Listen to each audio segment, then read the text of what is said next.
اعوذ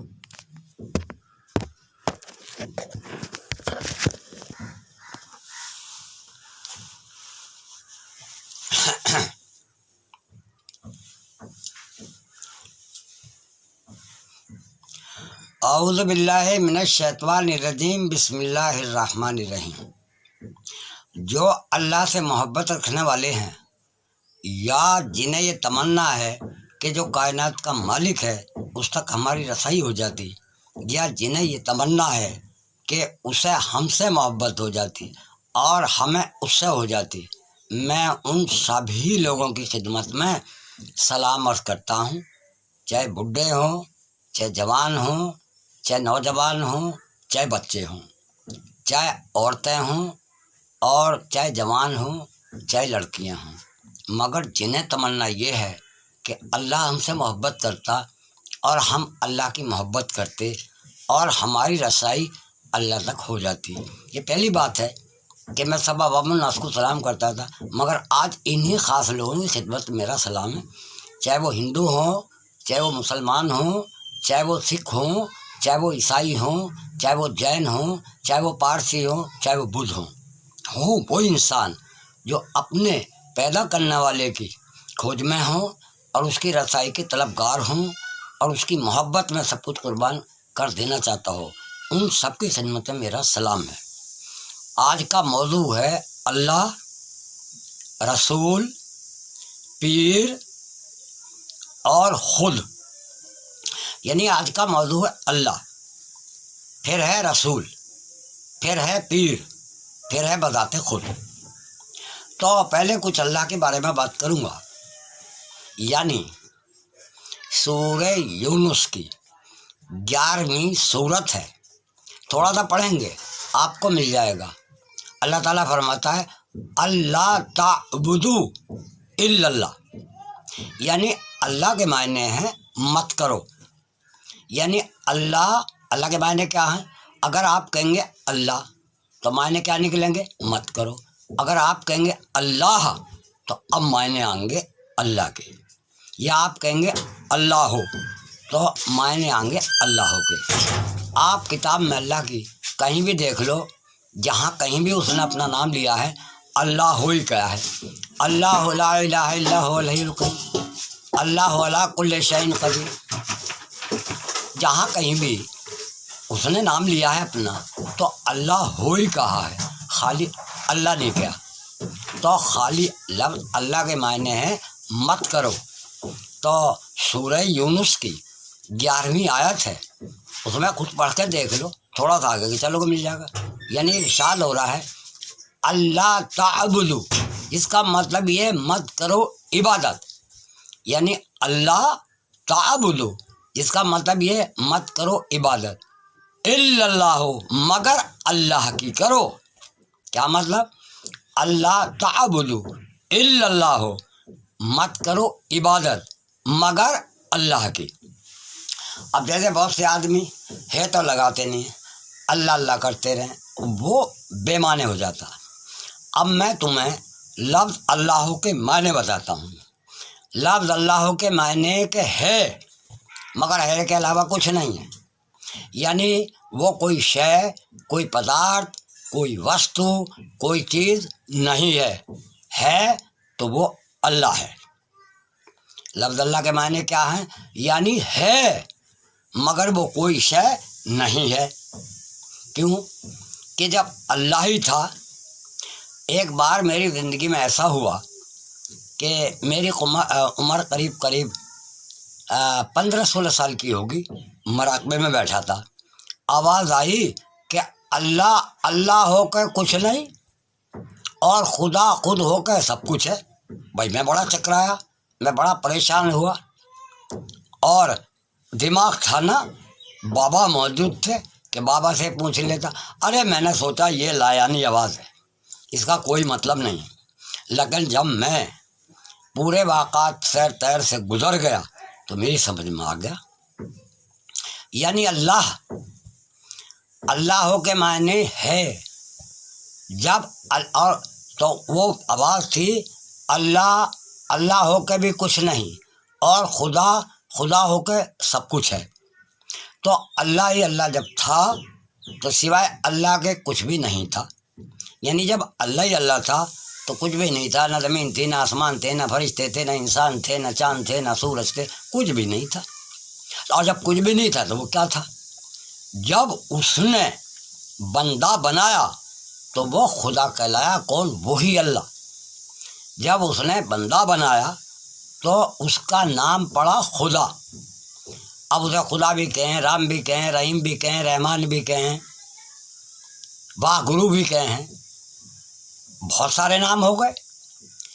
جب اللہ نے بندہ بنایا تو اللہ کیا بن گیا؟ خدا۔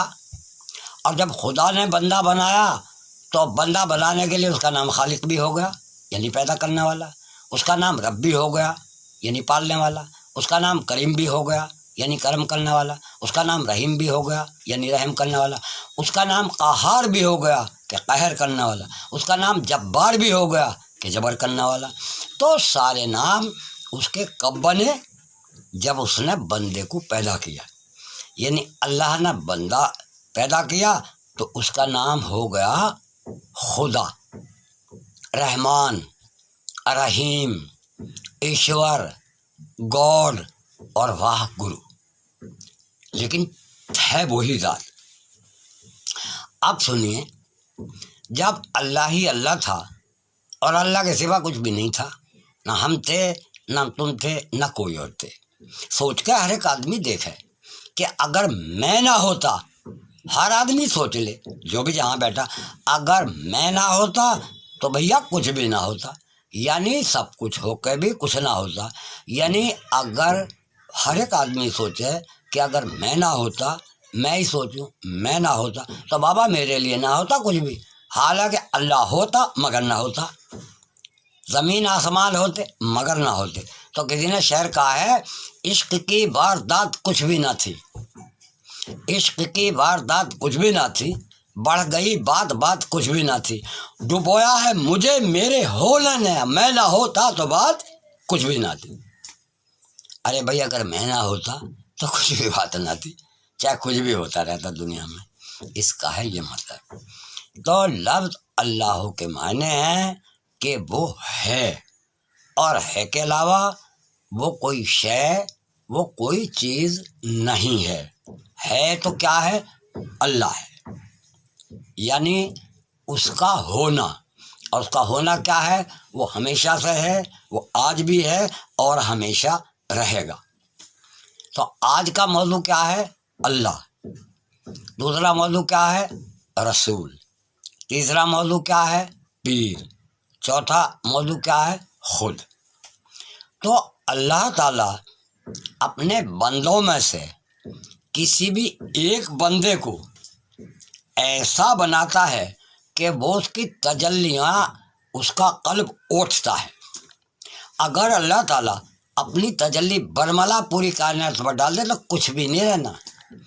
اگر اللہ تعالیٰ اپنی تجلی برملا کر دے تو ایک سیکنڈ کے کروڑوں حصے میں کچھ نہیں رہنا، نہ زمین، نہ آسمان، نہ چاند، نہ سورج، نہ ہم، نہ تم، نہ کائنات، نہ سبزہ، نہ دریا، نہ جنگل، نہ پہاڑ، سب ختم۔ اگر اللہ تعالیٰ اپنی تجلی عام طریقے سے ڈال دے تو کچھ بھی نہیں رہنا۔ کیا سمجھے؟ اگر اللہ تعالیٰ اپنی تجلی عام طریقے سے ڈال دے تو کچھ بھی نہیں رہنا۔ تو اللہ اپنے بندوں میں سے ایک بندے کو چنتا ہے اور اس کا جو قلب ہے اسے ایسا بناتا ہے جو اللہ کی تجلی کا متحمل ہو، یعنی اللہ کی تجلی کو اوٹ لے۔ اسی وجہ سے قرآن میں فرمایا ہے کہ اگر ہم یہ قرآن کسی پہاڑ پہ اتارتے تو وہ ریزہ ریزہ ہو جاتا، اس کی تاب نہ لاتا، مگر محمد صلی اللہ علیہ وسلم کا قلب مبارک ایسا بنایا کہ اللہ کی وہ تجلیوں کی برداشت کر گیا اور قرآن آپ پہ نازل ہوا۔ تو میرے کہنا مطلب یہ ہے کہ اللہ تعالیٰ سب سے پہلے اپنے بندوں میں سے کوئی بھی بندہ اس وقت کے لحاظ سے جو موجود ہوتا ہے، اس کا قلب، اس کا ہردے ایسا بناتا ہے کہ اللہ کے جلووں کی جو تجلی ہے وہ اسے اوٹ سکے۔ اب ایک آدمی بنانے کے بعد اللہ تعالیٰ کو اب ضرورت نہیں کہ ہر آدمی کو ایسا بناوے کہ اس کی تجلیوں کو اوٹ لے. ارے بھائی اس کا کام تو ایسا ایک کام کر لیا. اب وہی انسان جو ہے وہی دوسرے آدمیوں کو اپنے سمجھاتا بجھاتا ہے، اللہ کا پیغام سناتا ہے، چاہے وہ اوتار ہوتا ہے، چاہے وہ رسول ہوتا ہے، وہ خواہ کچھ بھی ہوتا ہے. اب سنیے رسول کے معنی. بھائی رسول کے معنی شریعت میں بھیجا گیا یعنی اتارا گیا. اچھا بھیجا گیا، بھیجا گیا کا مطلب اتارا گیا. جیسے اللہ تعالیٰ نے قرآن میں فرمایا انا للہ و انا الیہ راجعون. ارے سب اللہ کی طرف سے آئے ہیں اور سب اللہ کی طرف کو لوٹ جائیں گے. تو اس کا مطلب یہ سبھی اس کے اوتار ہوئے. تو رسول کے معنی اولیاء اللہ کی اصطلاح میں نزول فرمانے کے ہیں، یعنی اوپر سے نیچے آنا. عروج کہتے ہیں اوپر جانے کو اور نزول کہتے ہیں نیچے آنے کو. عروج کہتے ہیں پھیلنے کو اور نیچے کہتے ہیں سمٹنے کو. تو اوتار کے بھی معنی لیے جاتے ہیں یعنی اتارا گیا، اور رسول کے بھی معنی یہ لیے جاتے ہیں اتارا گیا. اور جو کتابیں اس پہ نازل ہوتی ہیں انہیں بھی کہا اتاری گئیں، یعنی رسول اللہ پہ قرآن اتارا گیا. شری کرشن جی پہ بھاگوت اتاری گئی، بھاگوت گیتا اتاری گئی. تو اس قاعدے سے عیسیٰ علیہ السلام پہ انجیل نازل ہوئی یعنی اتاری گئی. موسیٰ علیہ السلام پہ توریت نازل ہوئی یعنی اتاری گئی. تو آپ اس بحث میں نہ پڑھیں، بالکل نزول یا عروج کے بحث میں نہ پڑھیں. قصہ مختصر. اللہ اس وقت کے انسانوں میں جس وقت کا بھی ذکر ہے ایک ایسا انسانوں میں سے انسان بناتا ہے، اس کے قلب کو ایسا بنا دیتا ہے کہ وہ اللہ کے جلموں کی اور اللہ کی تجلیوں کی برداشت کر لے. اب اللہ کا تو کام ہو گیا، اب وہ آدمی اپنے آپ سب کو سمجھاتا رہے گا. تو اللہ کو کیا ضرورت ہے بھائی ہر آدمی کو نبی رسول بنانے کی یا ہر آدمی کو اوتار بنانے کی؟ ابھی اسے تو ضرورت نہیں ہے. اب سنیے، وہ جو رسول ہوتا ہے جس کا دل اللہ نے ایسا بنایا ہے کہ وہ اللہ کی تجلیوں کی برداشت کرتا ہے، اس پہ وحی کی جاتی ہے. جب رسول اللہ پہ وحی ہوتی تھی تو آپ کا برا حال ہو جاتا تھا. اونٹنی بھی وحی کے ٹائم پہ بیٹھ جاوے تھی، سنبھالا نہ جاوا تھا بوجھ آپ کا، بہت بری حالت ہو جاوے تھی. ہر انسان نہیں سنبھال سکتا. اگر اللہ اس قاعدے سے کسی بھی آدمی وحی کر دے پٹ دیسی مر جائے گا وہ. اب سنیے رسول کیا کرتا. رسول اپنے ماننے والوں میں کسی بھی ایک انسان میں اپنی تجلی ڈالتا ہے. ارے بھائی اللہ کی تجلی تو بہت بڑی چیز ہے. کوئی بھی انسان کسی رسول کی اور کسی اوتار کی تجلی کو ووٹ نہیں سکتا. تو اس لیے وہ جو رسول ہوتا ہے اپنے ہی ماننے والوں میں سے ایک آدمی کو ایسا بناتا ہے جو رسول اپنی تجلی اس کے دل پر ڈالتا ہے اور وہ رسول کی تجلی کو اوٹ لیتا ہے، اور اسی آدمی کا نام فنافر رسول ہے. یعنی جیسے رسول ہے ایسی وہ ہے. تو رسول جو ہے اپنی طرح کا ایک انسان بنا دیتا ہے تاکہ وہ جو رسول کی خود کی تجلی ہے وہ آدمی اٹھ لے.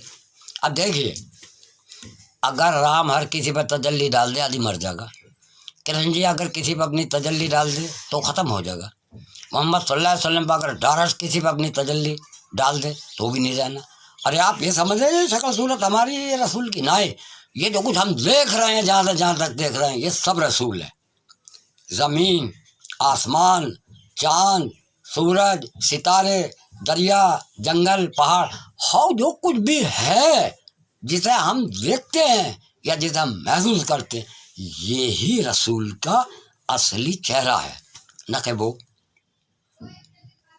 یہی اصلی رسول کا چہرہ ہے نہ کہ وہ. اس لیے جب ہم آنکھ بند کر کہتے ہیں ہم لا الہ، یعنی نہیں ہے کوئی بھی الا اللہ، اللہ ہے، تو سوال یہ پیدا ہوتا ہے جب نے آنکھ بند کر کے یہ کہا سوا اللہ کے کوئی نہیں ہے تو آنکھیں کھول کے ہم دیکھ رہے ہیں. جب اللہ کے علاوہ کوئی نہیں ہے تو یہ زمین کیا ہے، یہ آسمان کیا ہے، میں کیا ہوں، تم کیا ہو، چرند کیا ہیں، پرند کیا ہیں، یہ سب کائنات کیا ہے؟ ارے یہی رسول کا اصلی چہرہ ہے، کیونکہ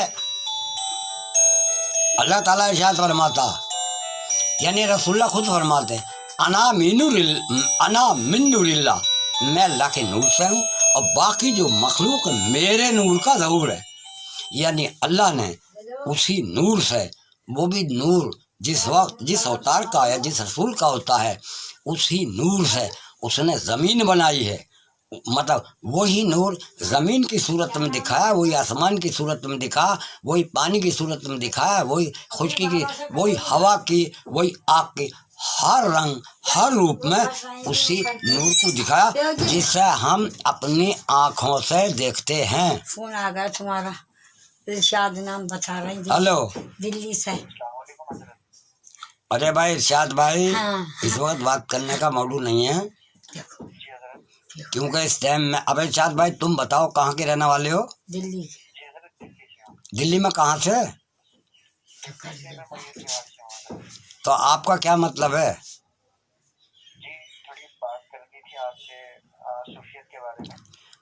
بھائی صوفیت کے بارے میں مجھ سے بات کر لیجو، مگر ابھی موقع نہیں ہے، کیونکہ میں کیسٹ بھر رہا ہوں اور یہ سب باتیں کیسٹ میں آ جائیں گی۔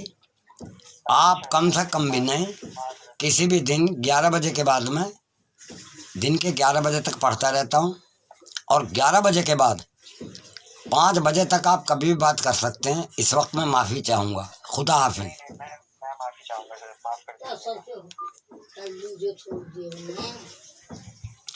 ہاں تو میں نے آپ کو یہ بتایا کہ اللہ، لفظ اللہ کے معنی کیا بتائے؟ ہے کے بعد کیا ہے؟ وہ کوئی مخلوق نہیں ہے، وہ کوئی چیز نہیں ہے، وہ نہ دریا ہے، نہ جنگل ہے، نہ پہاڑ ہے، نہ زمین ہے، نہ آسمان ہے، مگر ہے اور ہمیشہ سے ہے، آج بھی ہے اور ہمیشہ رہے گا۔ یہ لفظ اللہ کے معنی ہیں۔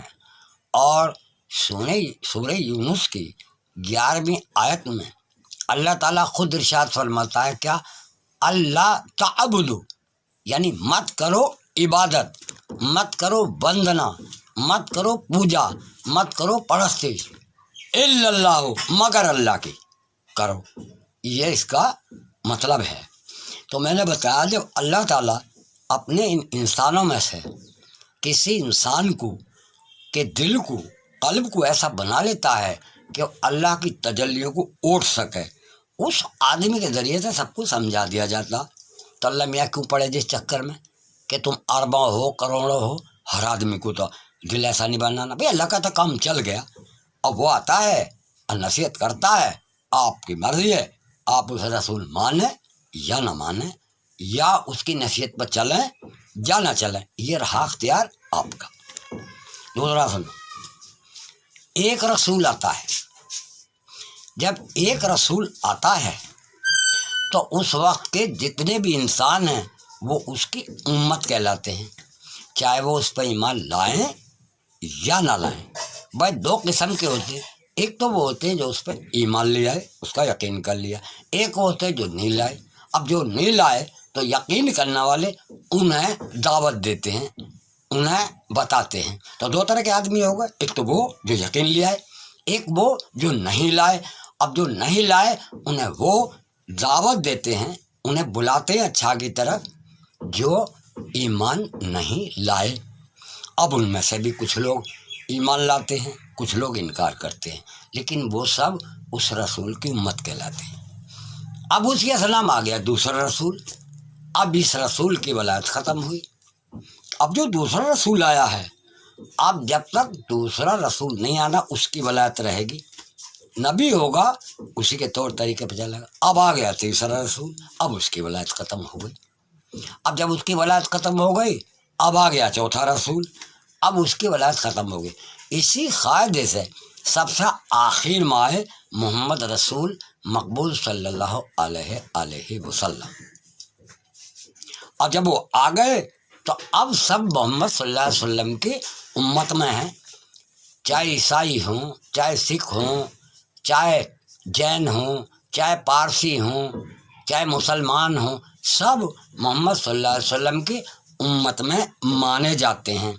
اب ان میں کچھ لوگ ایسے ہیں جو محمد صلی اللہ علیہ وسلم پہ ایمان لے آئے، اور کچھ لوگ ایسے ہیں جو نہیں لائے۔ اب کیا ہوا، جو لوگ ایمان لے آئے اب وہ ان کو دعوت کرتے ہیں جو ایمان نہیں لائے۔ اب ان میں بھی کچھ لوگ ایسے ہیں ایمان لے آتے، ایمان مطلب کوئی لوگ یقین کر لیتے کہ یہ سچ ہے، کچھ لوگ نہیں مانتے کہ جھوٹ ہے۔ تو جو نہیں مانتے بھائی انہیں انکار کرنے والے یا کافر یا ناستک کہتے ہیں، یہ کوئی گالی نہیں ہے۔ تو میرے کہنے کا مطلب یہ ہے، اب جب رسول آ گیا تو رسول کے ماننے والے تو لاکھوں بھائی، ہزاروں ہیں۔ اب وہ ہر آدمی کو ایسا نہیں بنانے کا رسول کہ ہر آدمی رسول کی طرح ہو جائے، ایسا نہیں بنا سکتا رسول کہ ہر ایک آدمی اللہ کی تجلی کی ہم کی برداشت کر لے۔ ارے اللہ کی تجلی تو بہت بڑی چیز ہے، رسول کی تجلی بھی کسی آدمی سے برداشت نہیں ہو سکتی۔ دیکھیے، اگر اپنے زمانے میں کرشن جی کسی پر اپنی تجلی ڈال دیتے وہ فوراً ختم ہو جاتا، اللہ کی تو بہت بڑی بات ہے۔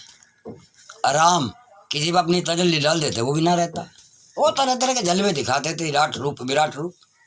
موسیٰ علیہ السلام اگر کسی کو اپنی تجلی دکھا دیتے تو وہ خاک ہو جاتا، جیسے طور خاک ہو گیا تھا۔ تو اسی قاعدے سے کوئی رسول ایسا ہوتا ہے کہ اس میں اللہ تعالیٰ ایسی خوبی پیدا کرتا ہے کہ وہ اپنے ہی ماننے والوں میں سے کسی بھی ایک آدمی کے ایسے دل کو بنا لیتا ہے کہ وہ رسول کی تجلی کو برداشت کر سکے۔ تو ہمارے محمد صلی اللہ علیہ وسلم نے انہی امتیوں میں سے ایک امتی، انہی ماننے والوں میں سے ایک ماننے والا یعنی علی، انہیں اس قابل بنایا، خود رسول اللہ نے ان کے قلب کو اس قابل بنایا کہ رسول کی تجلی کو وہ برداشت کر سکے، اور علی نے رسول کی تجلی کو برداشت کر لیا۔ ہوا یہ، جب محمد صلی اللہ علیہ وسلم نے علی سے کہا، اے علی آنکھیں بند کرو اور کہو لا الہ، اندر دل میں پہنچو الا اللہ، اب آنکھیں کھولو دیکھو مجھے اور کہو محمد رسول اللہ۔ تو یہ اللہ کا جلوہ تھا جو علی محمد صلی اللہ علیہ وسلم کی شکل میں دیکھ رہے۔ پھر رسول اللہ نے خود کہا، اے علی اب میں آنکھیں بند کرتا ہوں اور کہتا ہوں لا الہ الا اللہ، اندر پہنچے اور آنکھیں کھول کر علی کو دیکھتی طرف دیکھ کے کہا علی ولی اللہ، ولی کہتے ہیں وارث کو۔ تو اب اس تجلی کی برداشت سوائے علی کے کوئی اور نہیں کر سکتا تھا، یا اس تجلی کی برداشت ان کی بیٹی فاطمہ کر سکتی تھی۔ اچھا، جیسے قرآن پاک میں 10 یا 12 آدمی جنتی بتائے ہیں، اللہ نے 4 کے علاوہ کسی کے نام نہیں کھولے۔ اب ان خواصوں کی وجہ سے اللہ تعالیٰ رسول اللہ کی امت چاہے جس کو جنتی قرار دے دیں، نہیں، وہ جو 10 طرح کی خصلتیں انسان میں ہوتی ہیں ایسے آدمی آج بھی ہیں، اور اگر ایسے آدمی آج بھی ہیں تو ان کے لیے بھی اللہ کی طرف سے دنیا میں کھلی جنت کی بشارت ہے۔ جیسے علم شریف کے پارے میں اللہ تعالیٰ ارشاد فرماتا ہے کہ اگر تیری زندگی میں ایسا ٹائم آیا کہ تو کسی برے کام پر قادر تھا مگر اللہ کے خوف سے تو رک گیا تو دنیا میں تیرے لیے جنت ہونے کی بشارت ہے۔ تو اب ایسے انسان ہمیشہ دنیا میں ہوتے رہیں گے، اور جب تک ایسے آدمی ہوتے رہیں گے ان سبھی کے لیے جنت کی بشارت ہے۔ کیا سمجھے؟ یعنی ایسے آدمی جو ایک گناہ کرنے کی قدرت رکھتے تھے مگر اللہ کے خوف سے وہ انہوں نے نہیں کیا، تو اللہ تعالیٰ ایسے آدمیوں کو دنیا میں جنتی ہونے کی بشارت دیتا ہے۔ سنا جی؟ تو ایسے آدمی دنیا میں ہوتے رہیں گے، اور جو بھی ہوتا رہے گا اس کے لیے اس کی زندگی میں اللہ کی طرف سے جنتی ہونے کی بشارت ہے۔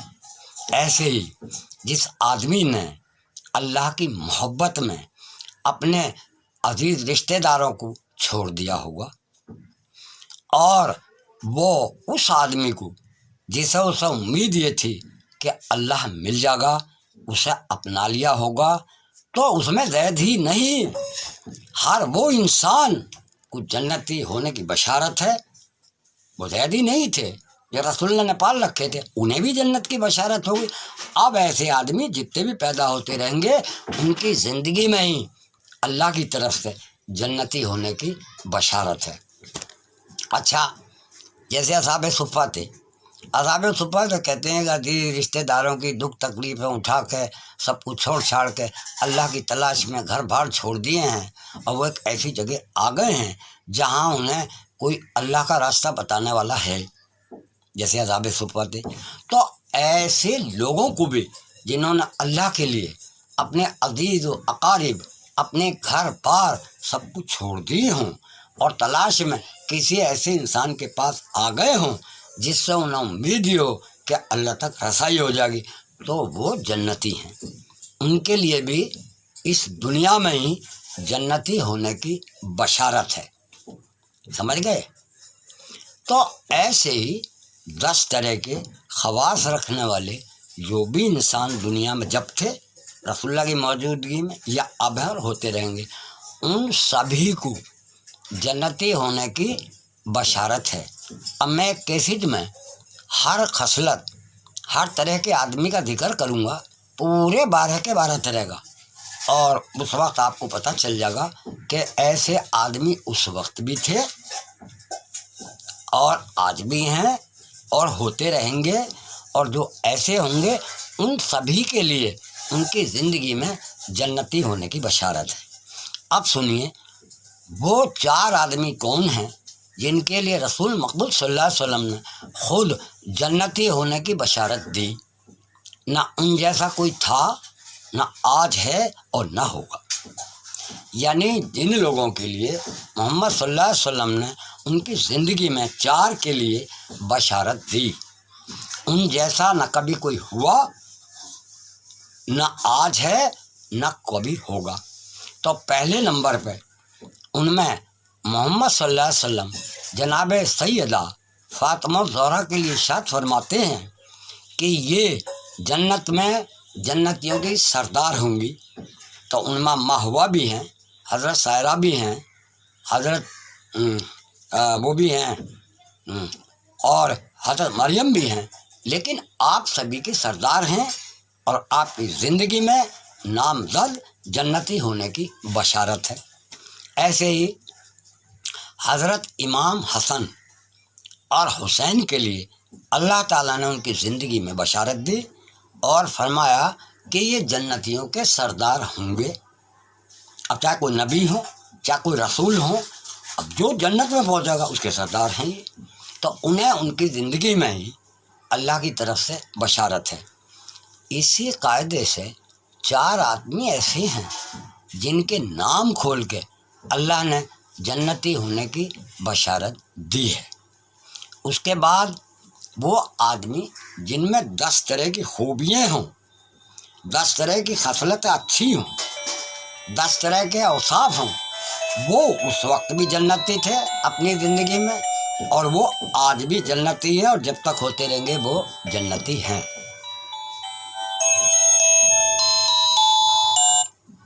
ہلو، وعلیکم السلام۔ ارے بھائی امتیاز بھائی، میں اس ٹائم معافی چاہوں گا کیونکہ اس ٹائم میں کیسٹ بھر رہا ہوں، اب یہ بھی سب اس کیسٹ میں آ جائے گا۔ خدا حافظ، پھر ٹائم نکالیو۔ ہاں، کیونکہ موضوع یہاں پر دوسرا چل رہا ہے۔ ہاں، تو میں یہ کہہ رہا تھا کہ وہ اللہ جو اللہ ہے اپنے بندوں میں سے ایک بندہ ایسا بناتا ہے کہ اس کا دل اللہ کی تجلیوں کی برداشت کر لے، اس کو رسول کہتے ہیں۔ اب رسول اپنے ہی ماننے والوں میں سے ایک آدمی ایسا بناتا ہے کہ وہ رسول کی تجلی کو برداشت کر لے. اللہ کی تجلی تو بہت بڑی بات ہے، رسول کی تجلی بھی کوئی برداشت نہیں کر سکتا. اگر رسول اللہ کی تجلی ڈائریکٹ کسی پہ بھی ہو جائے وہ رہے گا نہیں، علاوہ علی کے. یہ طاقت علی میں تھی جو محمد صلی اللہ علیہ وسلم کی تجلی کو برداشت کیا. تو پھر آپ نے ان کے بارے میں فرما دیا، بھائی جس کا میں مولا یعنی جس کا میں دوست، جس کا میں مددگار، اس کا علی بھی دوست اور علی بھی مددگار. میں علم کا شہر، علی اس کا دروازہ. سنا جی. اور پھر نامزد حضرت عائشہ صدیقہ رضی اللہ تعالیٰ جو ہماری ماں ہیں، وہ نام لے کے بتا دیے کہ رسول اللہ ایک دن گھر آئے، ایک کمبل تھا، اس کمبل میں فاطمہ کو بٹھا لی، حسن حسین آئے انہیں بھی بٹھا لیے، اور علی آئے انہیں بٹھا لیے. اور اللہ سے کہا اللہ یہ میرے اہل بیت ہیں. تو کہا تھا ان چار کوئی کسی اور کو تو نہیں کہا. اور اس کی گواہ کون ہے؟ ہماری ماں حضرت عائشہ صدیقہ. ان سے یہ حدیث ہے. اب ایک بات بتانا چاہتا ہوں آپ کو سب کو. آپ کو اگر کسی حدیث کے بارے میں شک ہو تو ایک ایسے آدمی کا نام میں آپ کو بتاتا ہوں جس نے حدیثوں کے مطالعے میں بڑی سخت محنت کی ہے، اور وہ ہیں مرزا انجینئر مرزا محمد علی. آپ جس حدیث کی بھی تصدیق کرنا چاہیں وہ آپ ان سے سمپرک کریں اور وہ تمہیں میں صفحے نمبر حدیث کے بتا دیں گے. ایک تو وہ ہیں، اور ایک آدمی وہ ہے جو آج دنیا میں نہیں ہے، وہ ہے ڈاکٹر اسرار الحق. ان کی کیسٹیں دیکھیں اور ان کی کیسٹوں میں بھی آپ کو مل جائے گا حدیث ہو گئے صحیح نمبر. اب اور بہت سے آدمی ہیں حدیث تو بیان کرتے، ہاں حدیث طاہر القادری بیان کرتے، وہ ہیں، وہ بھی ہے. کیوں کہ رسول مقبول صلی اللہ علیہ وسلم نے اپنی ہی زندگی میں یہ فرما دیا تھا کہ جو آدمی میرا نام لے کے جھوٹ کہے وہ اپنا ٹھکانہ دوزخ میں کر لے. تو صاف ظاہر ہے کہ جب رسول اللہ کے سامنے ہی نہ مانے تھے وہ بات کہہ دیں تو رسول اللہ نے نہیں کہی، تو آپ کے پردہ کرنے کے بعد کس کا ڈر رکھا؟ تو لوگوں نے ہزارہا حدیثیں لکھ دی، اور وہ حدیثیں سچ مچ حدیثیں نہیں ہیں، لیکن بھائی مسلمان تو محبت رکھتے ہیں رسول صلی اللہ علیہ وسلم سے. اب آپ کا نام لے کے جو بھی جس نے کہہ دیا بس وہ عمل ہے، اور اسی میں فرقے بننا ہے، اسی میں جھگڑے پڑ رہے ہیں. کیوں کہ جنہوں نے جھوٹی حدیثیں بنائی ان کے دماغ میں پہلے ہی شر تھا، وہ امت کو توڑ دینا چاہتے تھے اور وہ کامیاب ہو گئے. اور کامیاب ہونے کا نتیجہ یہ ہوا بھئی اللہ کا ہی حکم ہے، یہ بھی آج ہم 72 فرقے انہیں کامیابی مل گئی. خیر میں جھگڑے میں نہیں جا رہا، میرا اس ٹائم موضوع اللہ، رسول اور پیر. تو اب رسول نے ایک ایسا آدمی بنایا، اور وہ آدمی کیسا تھا جو رسول کی تجلی کو برداشت کر سکے، وہ بنے علی. اب علی کے اندر یہ طاقت تھی کہ انہوں نے بھی، اب علی نے اپنی تجلی ڈالی. بھئی علی کی تجلی بھی ہر کوئی برداشت نہیں کر سکتا، تو انہوں نے اپنی تجلی ڈالی کس پہ؟ ارے بھئی آپ کی اولاد تو تھی اوپر سے ایسی امت میں سے خواجہ حسن بصری پہ. اور وہ جو تھے علی کی تجلی کو اٹھ گئے. جب علی کی تجلی کو اٹھ گئے تو رسول اللہ کی بھی اٹھ گئے، رسول اللہ کی اٹھ گئے تو اللہ کی بھی اٹھ گئے. اب وہاں سے سلسلہ شروع ہوتا ہے. یعنی یہ لفظ آیا پیر. پیر وہ ہے کہ اپنے مریدوں میں سے کسی بھی ایک انسان کو اس قابل بنا لے کہ خود وہ اپنی تجلی اس میں ڈالے اور وہ برداشت کر لے، اسی کو وہ خلیفہ اعظم اعلان کر دیتا ہے. آگے سمجھ میں نہیں؟ یعنی اولیاء اللہ اپنی تجلی جس آدمی میں ڈال دے اور وہ آدمی اسے برداشت کر لے وہ ولی ہو جاتا اللہ کا. مشہور ہے ارے بھائی فلاں پر نظر ڈال دی اولیاء ہوا فلاں پر. بھائی ان میں طاقت ہوتی ہے سچ مچ. تو آپ کو معلوم ہونا چاہیے نہ ہر کوئی رسول ہوتا ہے اور نہ کوئی رسول کا جانشین ہوتا علاوہ ایک کے، جیسے علی شیر خدا ہے، روحانی جانشین ہے۔ میں اسے نہیں کہہ رہا، تسلط کے دنیا داری کے کاروبار تھے، کبھی کوئی ہو گیا، کبھی کوئی ہو گیا، علی خود مجبوری چوتھے نمبر پر ہو گئے، اس کا علاج نہیں ہے۔ تو موضوع ہے اللہ، موضوع ہے رسول، اور موضوع ہے پیر، اور پھر خود۔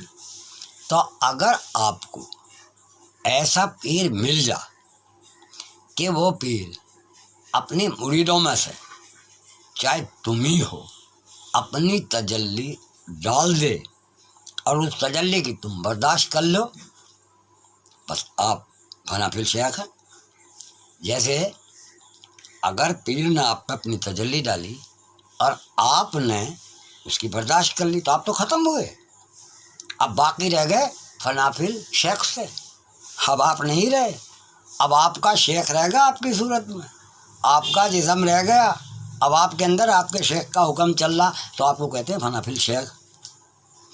اب اسی موقع پہ علی شیر خدا وہ محمد رسول مقبول صلی اللہ علیہ وسلم فنا فی الشیخ ہونے کے بعد جب آپ کو یہ سمجھ لیں گے کہ آپ پیر کی تجلی اڑ چکے ہیں، اب ڈالیں گے رسول اللہ اپنی تجلی، تو آپ ہی فنا فی الرسول ہو جائیں گے۔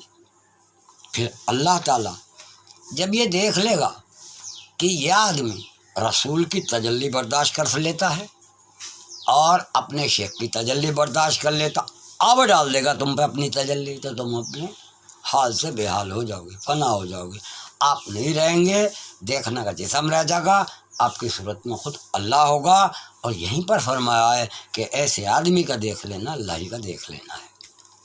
تیرا دامن ہے مرشد پیا دامن محمد کا، تیرا دیدار جس نے کر لیا اللہ کو دیکھا۔ اب یہ بات آ گئی خود کی۔ آپ جب اپنے پیر کی تجلی برداشت کر لیں گے، یعنی آپ جب اپنے پیر کا ہر حکم ماننے کے لیے خود کو مٹا دیں گے، تو آپ پیر ہی کی خو خصلت کے حساب سے دنیا میں رہ جائیں گے۔ جو پیر کھاتا تھا وہ آپ کھائیں گے، جو جیسے پیر سوتا تھا آپ ایسے سوؤں گے، جیسے پیر بیٹھتا تھا آپ ایسے بیٹھیں گے، جیسے پیر کسی سے گفتگو کرتا آپ بھی ایسے گفتگو، آپ تو رہ ہی نہیں، اب تو آپ کی صورت میں آپ کا پیر ہے، تو آپ فنا فی الشیخ کہلاتے ہیں۔ اور فنا فی الشیخ ہونے کے بعد جب آپ کو محمد رسول مقبول صلی اللہ علیہ وسلم کے دیدار کی تمنا ہوگی تو خواب میں تو دکھاتے رہیں گے تم، لیکن اصلی تجلی کب ڈالیں گے؟ جب آپ کلہم رسول مقبول صلی اللہ علیہ وسلم کے ہر حکم کے متحمل ہو جائیں گے، تب رسول اللہ آپ پہ تجلی ڈال دیں گے اور آپ فنا فی الرسول ہو جائیں گے۔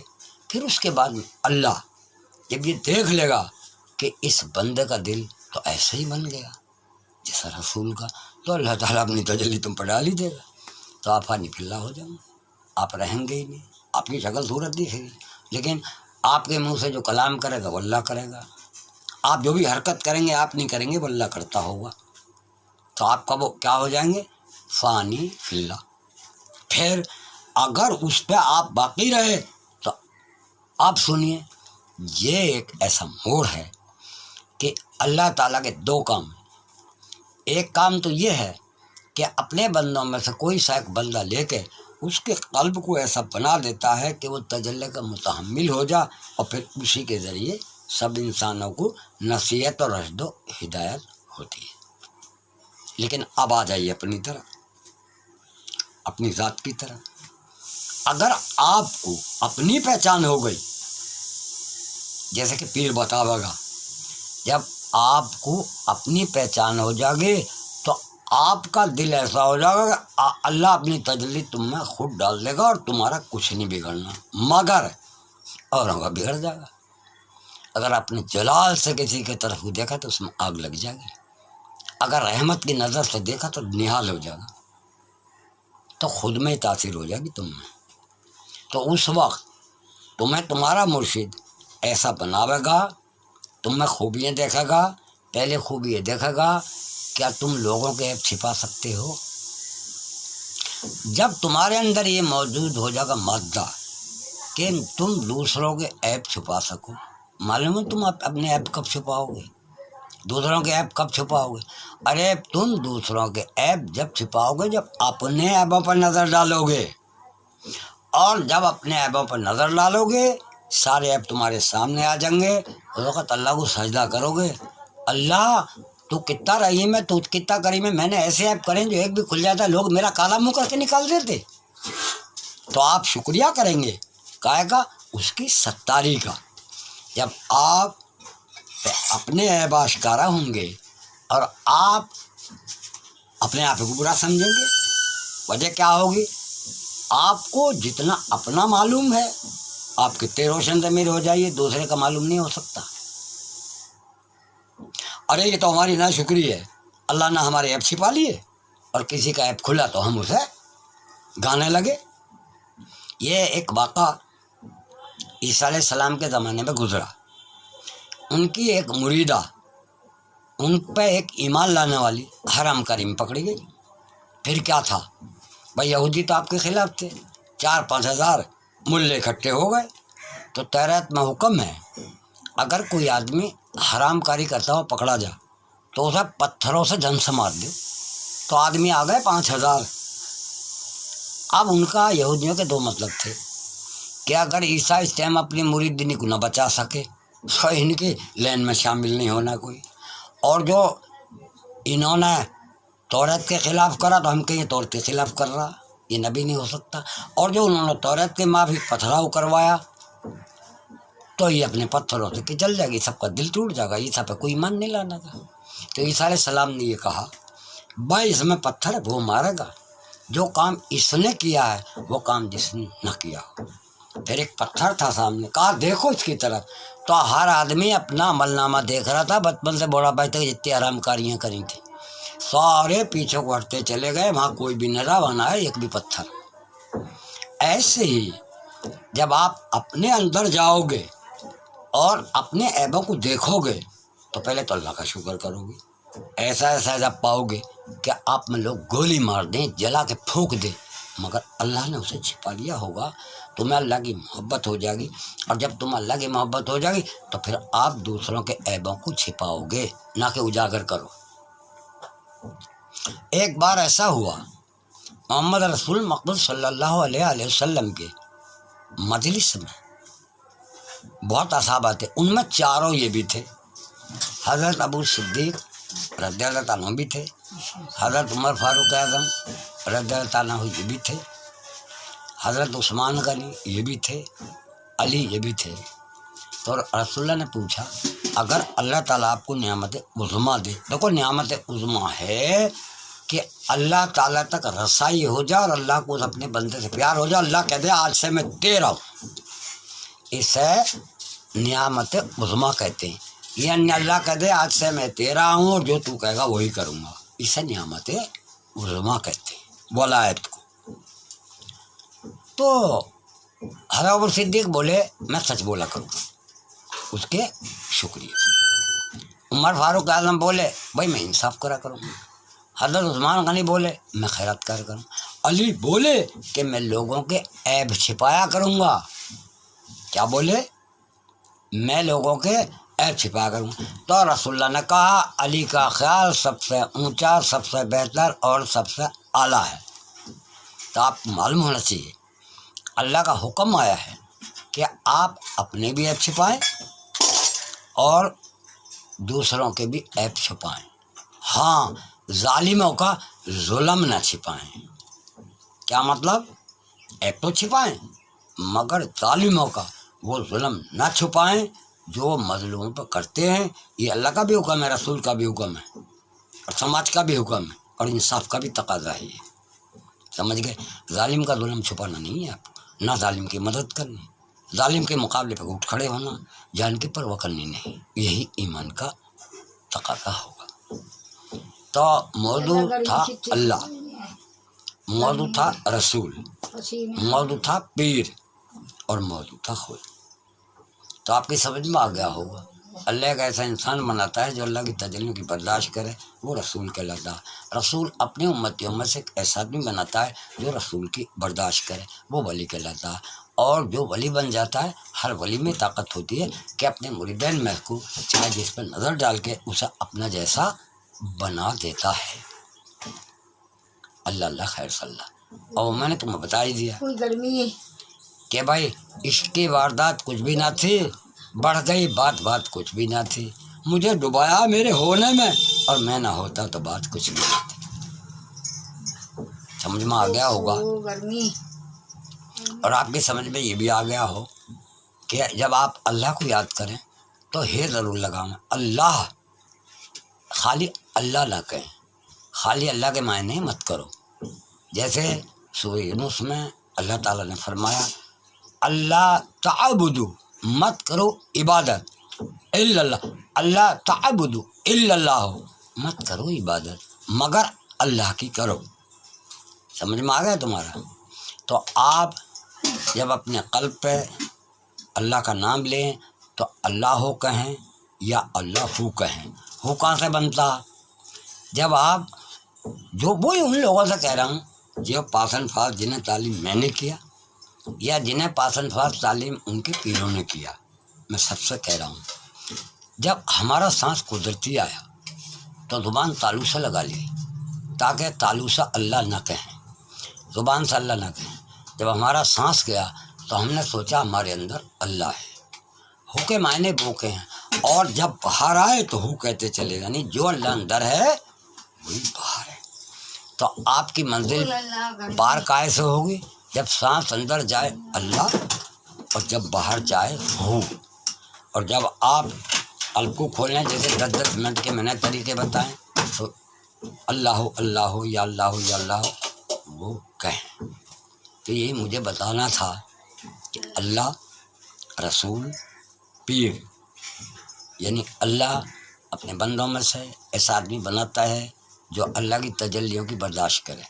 اللہ قرآن میں فرماتا ہے اگر یہ قرآن ہم کسی پہاڑ پہ اتارتے تو وہ ریزہ ریزہ ہو جاتا، مگر محمد صلی اللہ علیہ وسلم کا قلب اسے اوٹ گیا۔ اب رسول بھی اپنے ماننے والوں میں سے ایک ایسا آدمی بناتا ہے جس پہ رسول خود اپنی تجلی ڈالے اور وہ برداشت کر لے، اور وہ آدمی بھی اپنے مریدین میں سے ایک ایسا آدمی بناتا ہے کہ وہ اپنا اثر، اپنی تجلی اس میں ڈالے اور وہ اس کی برداشت کر لے، اسی کو خلیفہ اعظم کہتے ہیں۔ اچھا، اب میں نے جو بھی تمہیں ذکر شکل کر کے بتائے ہیں بھائی وہ تو بتائے نہیں، جنہیں میں بتا دوں اور دیکھ کے کوئی ایسی کرنا لگے تو اس کی حالت تو خراب ہو جائے، لیکن جب میں بتاؤں گا اور میرے بتائے ہوئے طریقے پہ کرے گا اور میرا دھیان رکھا تو اسے کچھ نہیں بگڑنا۔ تو بھیا اس اگر بھی زندہ رہا تو میرے پاس آنا پڑے گا، یا میرے کسی خلیفہ کو یا میری اولاد میں سے کسی کو جو جانتا ہو بھیا ڈھونڈ لیجیے۔ السلام علیکم ورحمۃ اللہ وبرکاتہ۔ یہ سلام پہلا جو سلام تھا ان کو تھا جو اللہ کی محبت میں کسی سے ملتے ہیں کہ اس کے ذریعے اللہ مل جائے گا، اور یہ جو سلام آپ کر رہا ہوں یہ سب کو ہی عوام نہ تھا۔ السلام علیکم ورحمۃ اللہ ہے۔ میں ناصر عبدالرؤف بن عبدالغنی ولی بن نیاز بیگم، میرا فون نمبر ہے 96 75 80 49 93۔ میرا فون نمبر ہے 96 75 80 49 93۔ عبدالرؤف، سجادہ نشین، امارپور، 12 بستی، ضلع بلند شہر، اتر پردیش، بھارت۔ السلام علیکم۔